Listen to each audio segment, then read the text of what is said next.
안녕하십니까. 생활주역을 강의할 이규입니다.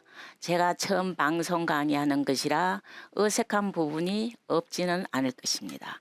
그러나 끝까지 시청해 주시면 감사하겠습니다. 자, 그럼 강의를 시작하겠습니다. 자, 제가 강의할 과목은 주역에 관한 것입니다. 처음에 주역은 무엇이며 무엇 때문에 만들었는가 가지고 설명을 하겠습니다. 자, 역이라는 것은 주역이라는 것은 처음에는 역이었습니다. 자, 역은 변화하여 바뀌는 것이다. 이렇게 개념 정리가 되어 있습니다. 왜 바뀌는가? 무엇 때문에 바뀌는가? 우리는 그거에 대해서 알고 넘어가야 합니다.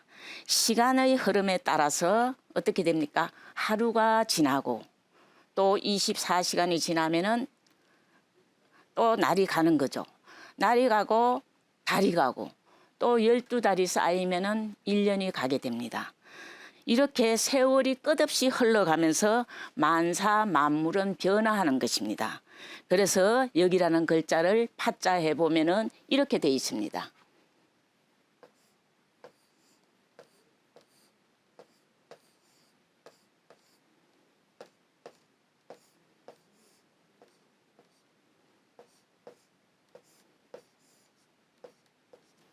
자, 여기라는 파자를 보면은 해와 달 이렇게 돼 있죠. 해가 가고 달이 가고 세월이 흐르면서 만물은 변화한다는 의미를 가지고 있습니다. 그래서 옛 성현들은 이것을 문장으로 할 때 역은 변화하여 바뀌는 것이다 이렇게 표현을 했습니다. 자, 그거를 한번 적어 보겠습니다.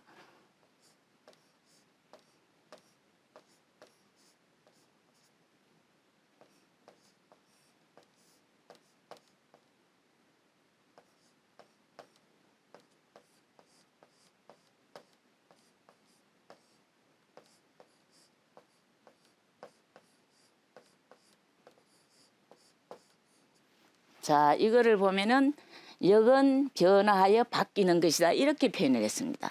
또 다른 표현을 아주 알기 쉽게 표현한 것이 있습니다. 그거는 어두웠다가 밝았다가 하는 이치가 바로 여기다 이렇게 표현을 했거든요.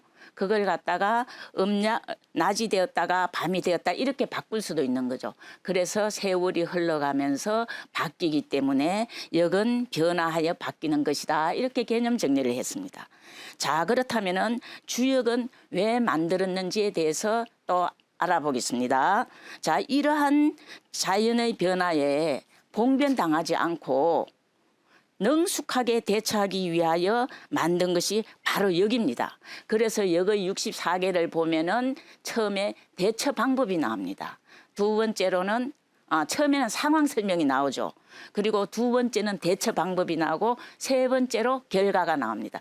64개의 모두 그렇게 설명이 되어 있습니다. 자, 처음에는 뭐가 나온다고요? 처음에는 상황 설명이 나옵니다. 자, 주역의 64개를 보면은 처음에 상황 설명이 납니다.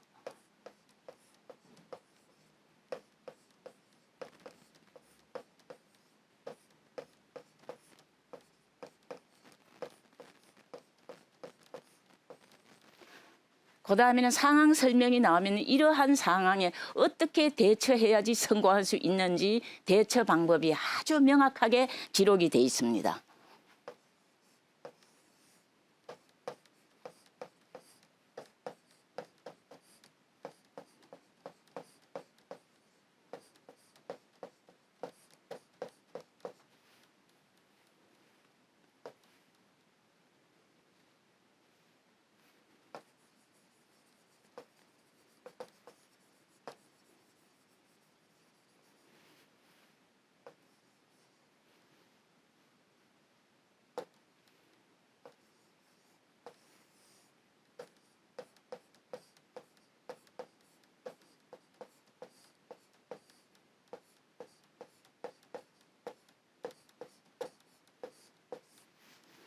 자, 주역 64개는 처음에 상황 설명이 나오고 두 번째로 대처 방법이 나오고 세 번째로 결과가 나옵니다. 대처 방법을 제시한 것을 잘 따르면은 기람으로 가고 잘 따르지 않으면 흉함으로 결과가 나타나게 됩니다. 그래서 우리는 그것을 보고 모든 일을 미리 예측해서 할 수가 있게 되는 것입니다. 자, 결과라는 것은 길흉으로 나타나는데 길이라는 것은 원하는 것을 구하는 것을 얻으면 길로 결과가 나오고 얻지 못할 때는 흉함으로 나옵니다. 그래서 우리는 미리 주역을 통해서 길한 쪽으로 갈 수 있게 되는 거죠. 자, 마치 지금의 일기예보와 같습니다. 일기예보가 어떻습니까? 오늘 저녁에 우리는 일기예보를 들으면 미리 대비를 하지 않습니까? 내일은 비가 온다 그러면 우비를 대비하고 춥다 그러면 아주 겨울 따뜻한 옷을 입고 대비하듯이 모든 일에 대비할 수 있게끔 만든 것이 바로 주역이라고 할 수 있습니다. 그래서 주역은 운수를 미리 헤아리는 것이다 이렇게 표현을 했습니다. 자, 그러면 어떻게 표현을 했는지 한번 볼까요? 자, 우리는 주역을 운수를 미리 헤아리는 것에 대해서 어떻게 표현했는지 한번 한문 문장으로 보겠습니다.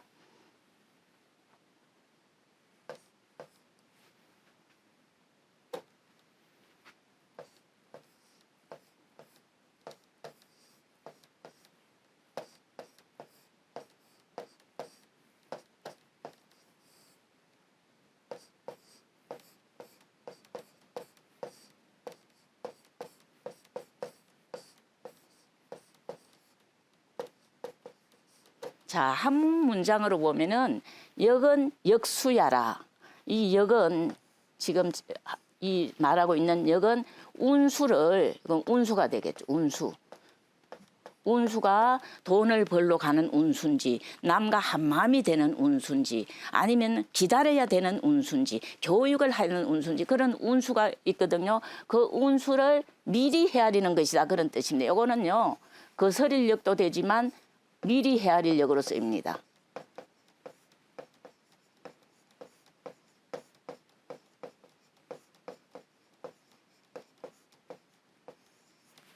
자, 그래서 역은 운수를 미리 헤아리는 것이다. 그렇게 표현을 했습니다.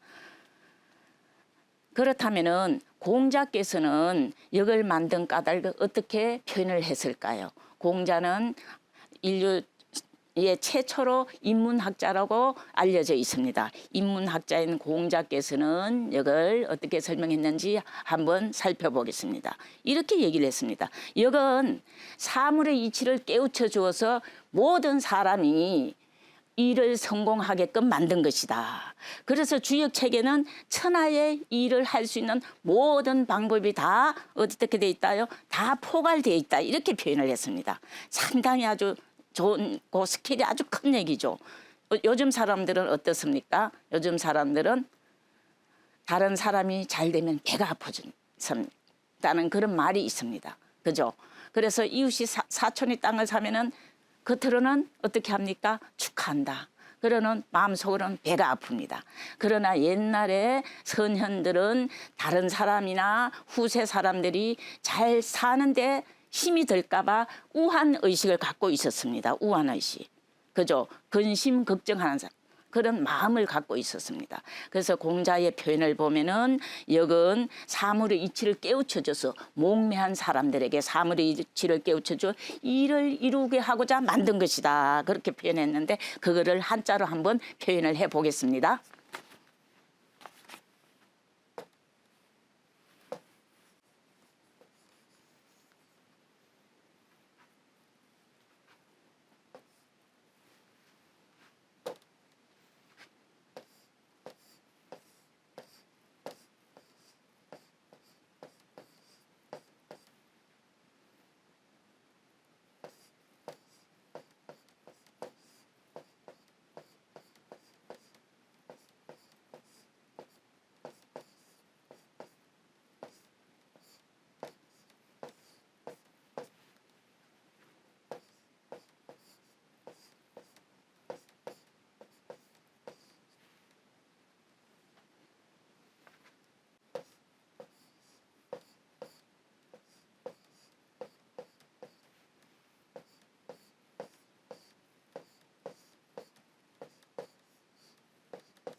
자, 공자의 표현을 보면은 이렇습니다. 역은 사물의 이치를 깨우쳐 주어 일을 이루게 하고자 만든 것이니 천하의 온갖 방법을 총망라하고 있다. 이렇게 표현했습니다. 상당히 스케일이 크죠, 그죠? 우한 의식이 가득 찼다는 것을 우리는 여기서 볼 수가 있습니다. 자, 그렇다면은 역은 언제 누가 만들었는지 우리는 또 살펴봐야 합니다. 자, 역은 누가 만들었는지 한번 볼까요? 자, 사마천의 사기에 의하면 약 5,500년 전에 테오보키시라는 사람이 발개를 그렸다. 이렇게 기록이 되어 있습니다. 자, 그렇다면 우리는 테오보키시가 어느 때에 누군지 찾아봐야 됩니다.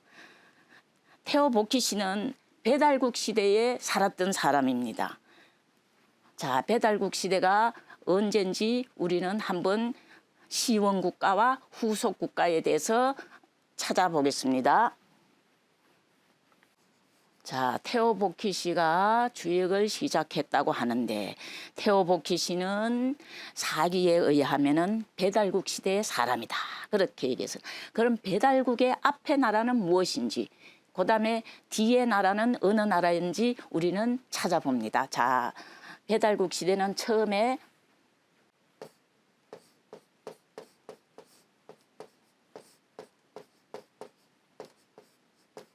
자, 배달국 시대의 앞에는 황국이라고 있었습니다. 시원국가죠, 그죠? 시원국가는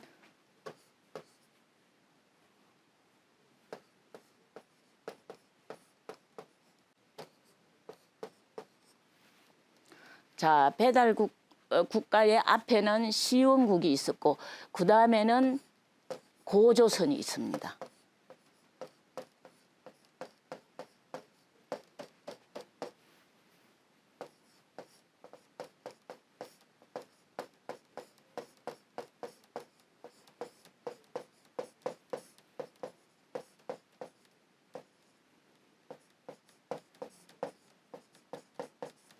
자, 테오보키시가 처음으로 발개를 그렸다고 하는데 테오보키시는 배달국 때 사람입니다.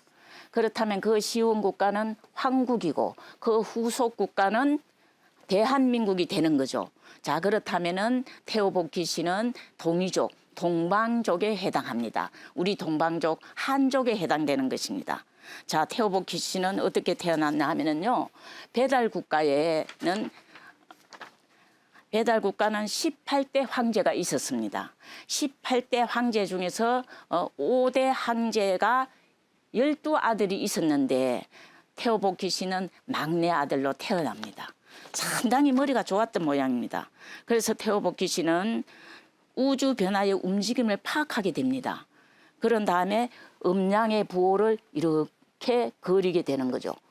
자, 테오보키시는 우주의 움직임을 파악하여 음양의 부호를 그리고 거기에다가 천지인 모든 만물은 하늘 기운과 땅 기운과 사람 기운, 만물의 기운으로 이루어졌다 해서 천지인을 갖다가 적용하여 삼획계를 그렸던 것입니다. 그게 바로 지금 쓰이고 있는 팔계에 해당됩니다.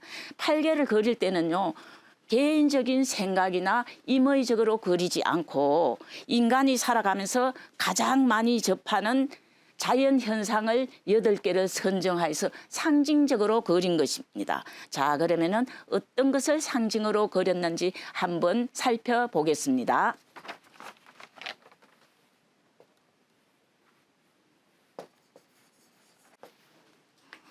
자, 우러러 하늘을 보고는 하늘을 상징하는 금괴를 그렸습니다.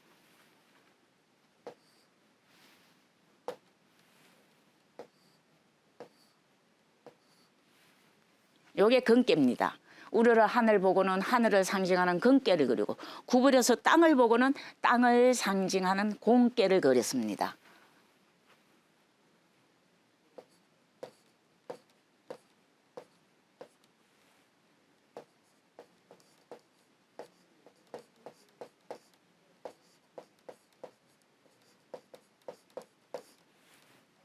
자, 하늘은 양으로 그렸고 땅은 음으로 그렸던 거죠. 그 다음에 뭐를 그렸을까요? 그 다음에는 하늘과 땅에 있는 모든 만물은 물이 있어야 살기 때문에 물을 보고는 감개를 그렸던 것입니다. 자, 감개는 어떻게 그렸냐면요.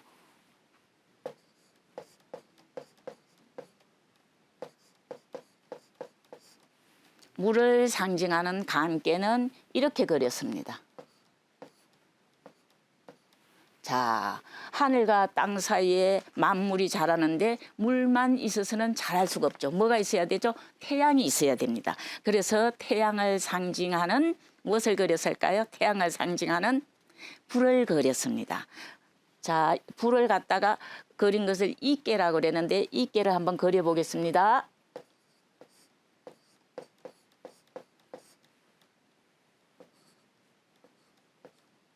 자, 이게는 이렇게 생겼습니다. 우리 한국의 태극기를 보면은, 대한민국의 태극기를 보면은 근곤 감리 이것을 이용해서 태극기를 그렸던 것이죠. 상당히 아주 세계적으로 가장 아주 모든 조건을 다 갖추고 있는 게 우리 대한민국의 태극기가 아닌가 싶습니다. 그래서 또 다음에는 뭐를 그렸나 하면은요. 앞을 딱 보니까 산이 딱 막혀 있거든요. 딱 막혀 있는 산을 상징하는 강깨를 그렸습니다.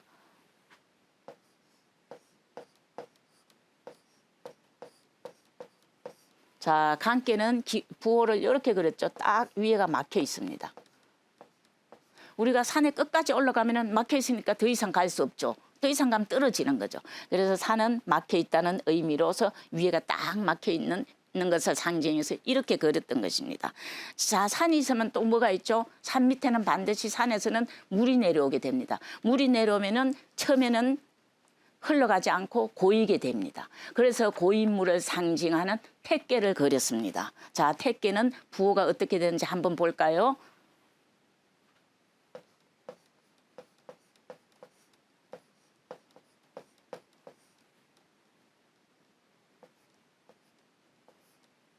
자, 택개는 그림은 어떻습니까? 이거는 고여있는 물을 상징합니다. 밑에 땅이 있는데 물이 위에 찰랑찰랑하게 고여있는 거죠. 산 밑에 폭포 밑에 가보면 이런 물 모습을 하고 있습니다. 그 다음에는 또 뭐가 있을까요? 우리가 갑자기 큰 비가 오거나 갑자기 날씨가 바뀔 때 어떤 현상이 일어나죠? 꽝꽝 하는 천둥을 소리가 듣게 됩니다. 그래서 천둥을 상징하는 무엇을 그렸을까요? 천둥을 상징하는 징깨를 그렸습니다. 자, 징깨의 부호를 한번 보겠습니다.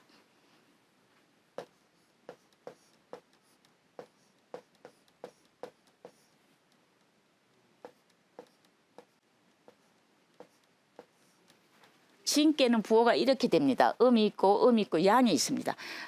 온 땅을 갖다가 막 흔들어 가지고 막 다 터질 것 같은 그런 징깨를 이렇게 표현한 겁니다. 천둥이 친다면 어떻게 하죠? 천둥이 친다면 비바람이 싹 불어오지 않습니까? 그래서 바람을 상징하는 손깨를 그렸던 것입니다. 자, 손깨의 부호를 보면 이렇게 돼 있습니다.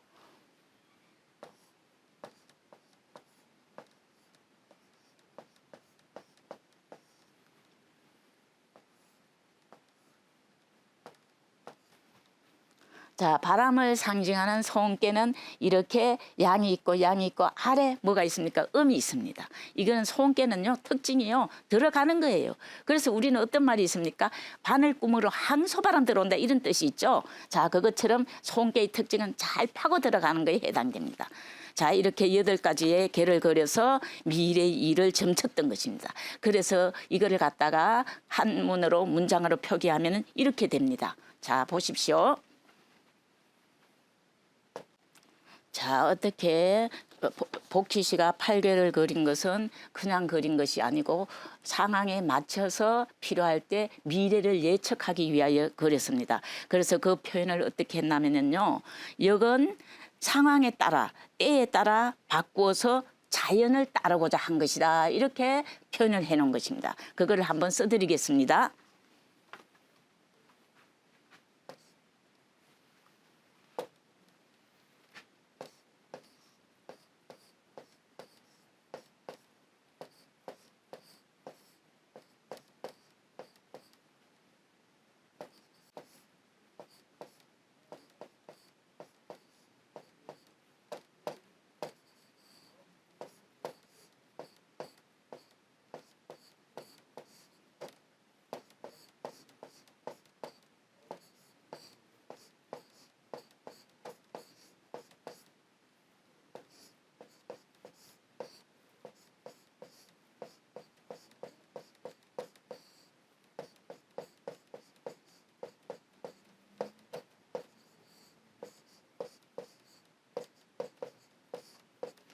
자, 복희 씨가 팔괘를 그려가지고 설명했는데 역은 상황에 따라서 때에 따라서 바꾸어 자연, 도는 자연입니다. 자연을 따르고자 한 것이다. 이렇게 표현을 했습니다. 상당히 좋은 표현이죠. 그죠? 우리는 어떻게 때를 따릅니까? 아침이 되면 일어나고 저녁이 되면은 잠을 자고 이렇게 하면서 때를 따르고 때가 되면 밥 먹고 이런 것이 모두가 때를 따르는 것입니다. 자, 그러면은 이번 시간에는 이것으로 마치고 다음 시간에 이어서 하겠습니다. 감사합니다.